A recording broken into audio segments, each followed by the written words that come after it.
shots just stopped falling kind of in that second half because you guys got back into it. We're down by 5, and we're a couple possessions away from getting back into it.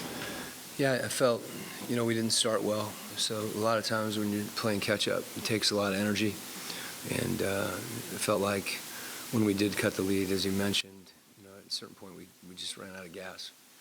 And, you want to dig down deep for, a playoff game. But hats off to Chicago. They played well. And obviously not the result we wanted, but very appreciative of our guys and feel grateful to have an opportunity to coach them and be the coach of the Hawks. Yeah, I mean, for not to get too far away from the game really quickly, but for you to kind of go through this full season with all of the ups and downs, what's your biggest takeaway from how this team competed, how they grew, and how they can continue growing moving forward?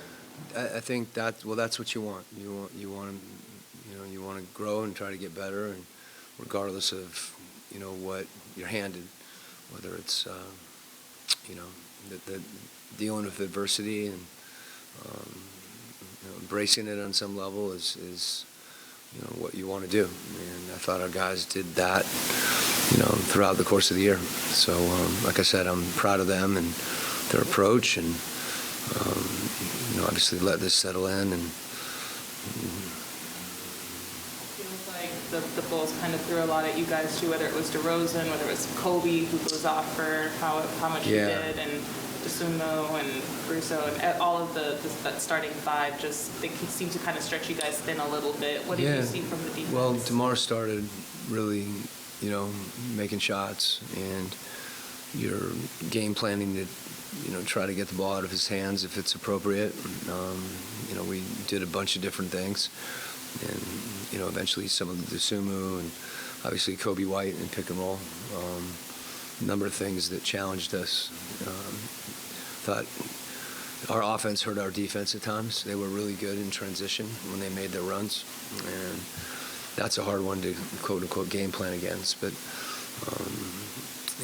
like I said, anytime you commit 2 to the ball in whatever situation, it puts you in positions where you have to close out and people are driving you. And that was kind of a consistent theme. And if you don't do that, you saw Kobe White getting into the lane.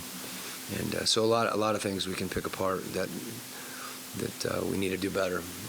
But bottom line is that we had a group that competed, and as you said, went through a lot together, and hopefully that'll make us better going forward.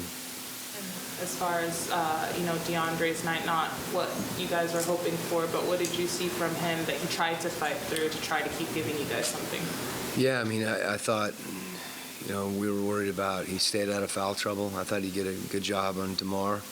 The shots he hit early were contested. They were tough shots, and he's capable of doing that.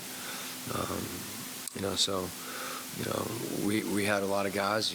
I know we wanted to play a little better collectively, and that's probably true of a lot of guys individually as well. That last one, I don't want to keep you too long, but I know one thing we were worried about was just Trey's conditioning, coming back. This is his 4th game back from injury. Just, it seemed like he still needed an adjustment period, or did he seem like he had his legs under him tonight? It's hard. I don't know. It was more of a collective thing, I think, that we reached a point where they put so much pressure on the rim, and we had to respond offensively, and we did for a while there. And then if you struggle to score, if you're not getting stops, we made some plays, and a few times, like you said, had opportunities that we didn't convert, and that's essential, to score on the other end when we're undersized a little bit and playing against a team that shot the ball. I don't know what they were from 3, but it felt like they made open looks when we were in rotations and things. And as I said, I think the biggest thing was, driving the ball. They were on the rim a lot. Okay? All right. Thanks, Lauren.